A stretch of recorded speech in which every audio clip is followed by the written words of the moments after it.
Yo mga kuys, so I saw an N8N fitness coach template that is connected with Strava that will wait for an updated activity, and then obviously yung AI natin na fitness coach, so i-analyze niya yung activity data from Strava, so it will help athletes or you yourself improve performance, endurance, and consistency. So next na gagawin nito, pagka natapos niyang i-analyze yung activity mo from Strava, mag-send to ng email sa iyong Gmail account, which includes yung mga information on your next run, na what you can do, ano yung mga kailangan mong i-improve, etc. etc. So try natin. So ngayon meron akong test data dito, ayan. So pinin ko na for the sake of this testing. So let's assume na natapos na yung Strava activity mo, pumasok na siya dito sa ating workflow. So execute ko to. So ayan, gagawin niya, in-analyze niya na mga kuys yung iyong activity from Strava using Gemini, and then mag-send siya ng email sa'yo. So tingnan natin yung email ko na itsura niya. So makaka-receive ka nito mga kuys, your fitness trainer's feedback for your recent run. So November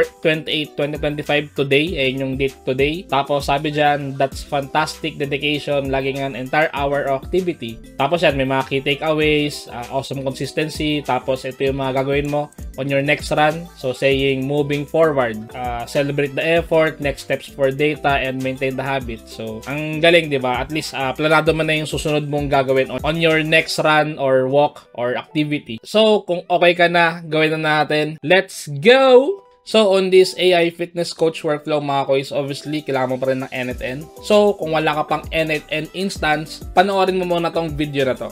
So meron tayong special link dyan mga kuys na kapag ginamit nyo yan, pagka bibili na kayo na nitong package ni Hostinger, makakakuha kayo ng discount. So tinan nyo lang dyan sa baba mga kuys. So ayan, bale sabi dito up to 71% off N8N self-hosting. Self-hosted N8N no code AR workflow. So ayan yung ginagamit natin N8N. So tingnan natin, click natin yung choose your plan. So bale ito yung pinaka-recommend ko mga kuys, KVM2 na plan. So that's 339 pesos per month lang compared mo sa N8N mismo na cloud, that's $60 kung sa N8N ka mismo magsasubscribe so sobrang laki ng difference. Dito mga kuys, 339 pesos lang per month. Then ito na yung specs niya. So ayan 2 vCPU cores, 8GB RAM, tapos 100GB NVMe disk space, tapos 8TB bandwidth. So sobrang bilis na yan for an N8N self-hosted na VPS. So click mo yung choose plan. So ayan, bale mapupunta ako dito sa cart obviously. Then so ito yung coupon code natin mga kuys, TechVA. So apply. So as you can see, yung coupon code natin is minus 20% discount So ang laking bagay niyan, di ba? And syempre mas makakatipid ka kung 24 months yung pipiliin mo Pwede mong gamitin yung coupon code natin, continue na. So gamitin niyo yan para maka-menos kayo bukod sa 12 months mga kuys. Ayan, 20% pa rin naman yan. So pag okay na mga kuys, register ka lang So siguro mag-login ka na lang via Google tapos enter email and password, tapos check out ka So ngayon mag-check out muna ako Ayan mga kuys, so nakabayad na ako So click mo lang yung get started. So ayan, bale gagawin mo is create a root password. So siguro set ko yung password ko. Yan. Tapos next. Additional features, libre lang naman daw tong malware scanner So i-ano niya na finish setup, sama niyo na yan. So sabi dito, this will take about 5 minutes mga kuys. So feel free to leave this page. So pwede naman. Tapos balikan nyo na lang after 5 minutes mga kuys. So ayun, pag clinic mo yung lead kanina mga kuys, mapupunta ka dito sa window na to. Then sabi niya, status is running. So ibig sabihin, okay na yung ating server mga kuys. Click natin yung manage. So tingnan natin kung working na talaga siya So skip, close. Bale ito na yung ating N8N server na VPS sa Hostinger So para ma-access mo yan, copy mo to. Tapos new tab ka, tapos type mo muna N8N, tapos tapos yung server address yung kaninang kinapi nyo Tapos so ayan na, yan yung N8N nyo Yan, bali next mong gagawin, set up mo yung email, first name, last name, saka password So setup ko na yung sa akin. Ayan, so natapos mo na yung initial setup mga kuys. So click mo lang yung get started. So bale mag-send dyan ng free license key dun sa email na sinetup mo kanina So click mo lang yung send me a free license key. So tapos obviously punta ka sa email mo Ayan, syempre pagka na-receive mo na yung license key mo syempre copy mo yan Medyo matagal lang siya mag-send mga kuys so hintayin nyo lang. After nyan, balik ka sa N8N mo, tapos punta ka sa bale, click mo tong pangalan mo dito sa lower left, tapos click mo yung settings, tapos enter activation key, tapos paste mo yun so activate. Bale, activated na yung N8N instance mo You're on the community edition, sinasabi dito. So ayun mga kuys, that's it for our your NetN server sa Hostinger, no, na VPS. So, sobrang mura, 330 pesos per month, tapos meron pang kasamang domain. Ideal to kung sobrang dami ng automations na ginagawa mo, no? Or kung meron kang client na gustong mag-setup ng self-hosted server. Ito yung pinakamura saka pinakasulit para sa akin, no? Once you are done with your NetN instance, kailangan mong i-download yung JSON file na nandyan sa baba. So, ayun yung template natin for this workflow, no? So, para magkaroon ka ng kopya, download mo yan. Andyan yung link sa baba. Then, kailangan din natin ng Strava account, tapos ng Gmail account, obviously, no? Which is, we are going to set it up mamaya, mga kois. Okay, so create workflow tayo. So, ito na yung magiging canvas natin for our new workflow, mga kois. Tapos, syempre, siguro, i-rename mo. So, AI Fitness Coach, lagay mo dyan. Tapos, yun nga, diba, sinabi ko sa inyo, meron kayong template na download. Again, check nyo dyan sa description, sa baba, nandyan lang yan. Pagka na-download nyo na, ang next yung gagawin is, click nyo tong 3 dots, tapos, import from file. Then, may lalabas dyan, tapos, yan, yung JSON na dinownload nyo, no? So, in my case, ayan, workflow.json. So, open. So, ayan na yan, diba? Automatic, nabuo na yung workflow since naka-template na siya. So, again, mga koisa, napulot ko lang tong template na to, then, papaganahin natin siya ngayon. So, dyan yung Strava trigger, tapos may 2 code, then ito yung AI agent natin, tapos meron uling 2 code, and syempre yung Gmail natin after ma-analyze ni AI Fitness Coach yung activity natin from Strava, di ba? So, double-click natin tong Strava trigger natin, so mag-add tayo ng account, no? So, syempre, new tab ka, tapos Strava, search mo, tapos sign up for free. Click mo yan, tapos sign up with Google ka na lang, no, para mabilis tayo. Tapos, yan, piliin mo yung email na gusto mong gamitin, no? Depende sa'yo. So, continue mo lang yan. Tapos, set up mo yan, yung birthday mo, saka gender. So, lagay ko yung birthday ko. Sabihin natin yan, 1993. Gender is, kung ano kayo, di ba? So, ako, man. Continue. So, skip for now. Continue. No thanks. Tapos, skip trial niyan. Meron yan dito. Ito pala, maybe later. Tapos, skip. Get started. Agree. So, accept all. So, kapag natapos na kayo sa setup, ito na yung may kita nyo, no? Ayan, bale, meron dito yung pangalan mo, then following, followers, activities, etc. etc. So, gagawin natin is mag-generate tayo ng credential, which is yung client ID saka secret natin, no? So, ayan. Balik tayo sa Strava, tapos settings. Actually, wala yan dyan. So, doon sa address bar, mga kois, tanggalin mo yung profile. So, tapos maglagay ka API. So, that will be www.strava.com/settings/API. Kasi wala siya dito. So, dapat ma-access mo muna yung API settings natin. So, itain mo lang. Tapos, isa-setup mo to, no? So, my API application. So, application name, TechVA. Yan na lang lalagay ko. Category, other. Club, none. Website. So, ilalagay natin yung OAuth redirect URL natin dito sa NetN natin. So, click mo lang yan, tapos balik ka dun sa Strava website, paste mo lang yan, tapos tanggalin mo yung yan, yung REST o to credential callback. Yan lang yung kailangan natin, no, for the website.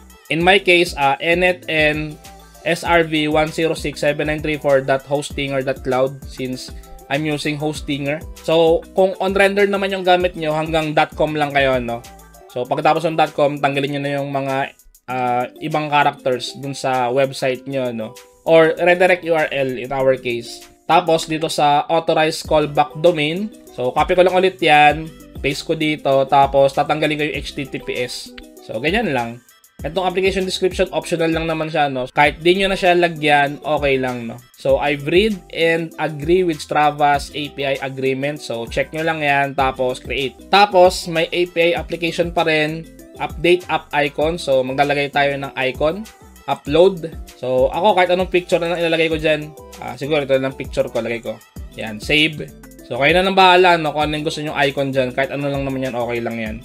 So, ito na yung ating client ID, tapos ito yung client secret, di ba? So, copy ko tong client ID, ito muna lalagay ko. Balik tayo sa NetN, paste mo dyan. Tapos, balik tayo sa Strava, client secret, show. Tapos, yan, copy mo rin yan. Tapos, paste mo dito. So, ayan, okay na yan. Tapos, save mo muna. Then, click mo yung connect my account. So, meron lalabas na window dito. Ayan. TechVA to connect to Strava, authorize.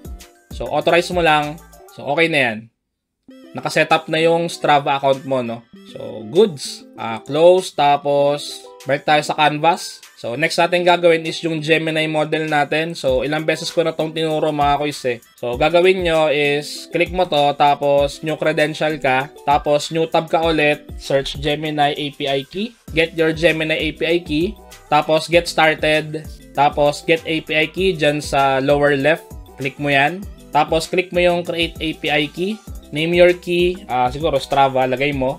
So, tapos, click mo yung existing project or choose mo kung meron. Kung wala, click mo yung create project, then set mo yung name, etc. Then, import. So, pag na-import mo na, lalabas na yun sa baba. So, in my case, okay na to. So, click ko yung Tech V8 GCP na project ko. Tapos, click ko yung create key. So, ito na yan. Tech V8 GCP, so Strava. So, ito. Click ko tong copy. Yan, copy API key. Click. Tapos, balik tayo dito sa ating Gemini. So, delete ko yan. Tapos, paste ko yung API key ko from the Gemini. Tapos, save. So, ayan. Okay na yung model natin. Tapos, ito, yung fitness coach natin. Okay na to. So, wala ka nang kailangan baguhin dyan. Kasi nandyan na yung prompt. So, okay na yan. Tapos, next natin, yung Gmail. So, kung wala ka pang Gmail credential dito, so, siguro turo ko na lang din. So, click ko tong Gmail account. Tapos, create new credential. So, gagawin mo, punta ka sa new tab, Google Console ka, Google Console, search mo, yan, Google Cloud. Tapos, click mo yung console sa taas, yan. So, mapupunta ka dito, no? Again, kung wala ka pang project, click mo yung new project dyan. Tapos, set mo yung name, etc. Then, dapat dito sa part na to, nakaset yung ginawa mong GCP project, no? Or Google Cloud project, yan. So, ayan, in my case, Tech V8 GCP, okay na yan. Tapos, click mo yung navigation menu. Tapos, APIs and Services. Then, Library. Tapos, search for APIs and Services. So, lagay mo Gmail. Tapos, click mo yung Gmail API. Tapos, enable mo yan, no? Kasi in my case, okay na. So, pag na-enable mo na yan, balik ka dun sa navigation menu. Tapos, credentials. So, kasi marami na ako nagawa dito. Dito tayo sa OAuth 2.0 client IDs. So, kung wala ka pang 2.0 client IDs, OAuth, click mo yung create credentials, tapos OAuth client ID. In case na sobrang bago pa yung Google account mo, no, sa GCP, merong lalabas dyan, set your OAuth consent screen first. So, madali lang naman yon, click nyo na lang yon. Hindi ka nang tuturo sa inyo, mga kuys, kasi madali lang naman siya. Once na na-setup nyo yon, balik kayo dun sa credentials, tapos create OAuth client ID, tapos ayun na, mapupunta na kayo dito, no? So, gagawin ko, click ko to, tapos web application. So, siguro lagay ko to, gawin ko Strava. Then, dito sa authorized redirect URIs, balik ako sa NetN ko. So, copy ko to. Ayan. Tapos, balik ako doon, add URI, paste ko yon. So, wala ka ditong babawasan mga kuys, unlike dun sa kanina sa Strava. So, kung ano yung kinapi mo dito, yun ang ilalagay mo dito. Tapos, create. Yan. So, meron ka ng client ID and secret. So, syempre, copy mo yan. Tapos, balik ka doon yung secret naman, no? Copy.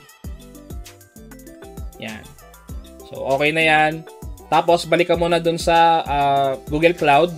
Balik tayo doon sa Strava natin o 2.0 client IDs na wala yung window. So, click ko yung Strava or kung ano man yung nilagay mong pangalan doon. Punta ka sa audience, tapos test users, tapos sa add users, click mo yan and make sure na andito yung email address na ginagamit mo ngayon. So kung wala, add mo dyan, tapos save mo, tapos okay na yan, no? Okay, balik tayo dito. Click mo yung sign in with Google. Ayan, bale, meron na namang pop-up. So click mo lang yung email mo, no? Tapos continue, tapos continue mo lang. Yan, connection successful na dapat lalabas dyan, no? So, goods. Okay na yon, tapos close mo yan. So, next natin gagawin is kukuha tayo ng test data, no, from Strava. So, mag-create tayo ng activity using NetN din. So, add ako ng bagong module, tapos Strava, tapos create an activity. So, Strava account, activity, create, tapos name, siguro my activity. Ayan, ganyan na lang. So, activity natin. So, start date natin. Click ko to. Tapos, siguro ito, November 30. So, okay. Tapos, elapsed time. So, siguro 3,600 seconds or 1 hour. Pagkakalam ko, 3,600 is 1 hour. So, check nyo na lang din. Execute. So, ayan. Meron na tayong activity sa Strava. Tapos, di ba, ang trigger natin dito is update. So, dapat makakuha tayo ng payload for updated activity, no? So, paano ba natin gagawin yun? Plus mo lang, tapos Strava ka ulit, tapos dito, update ang activity. Ang activity ID natin ay ito.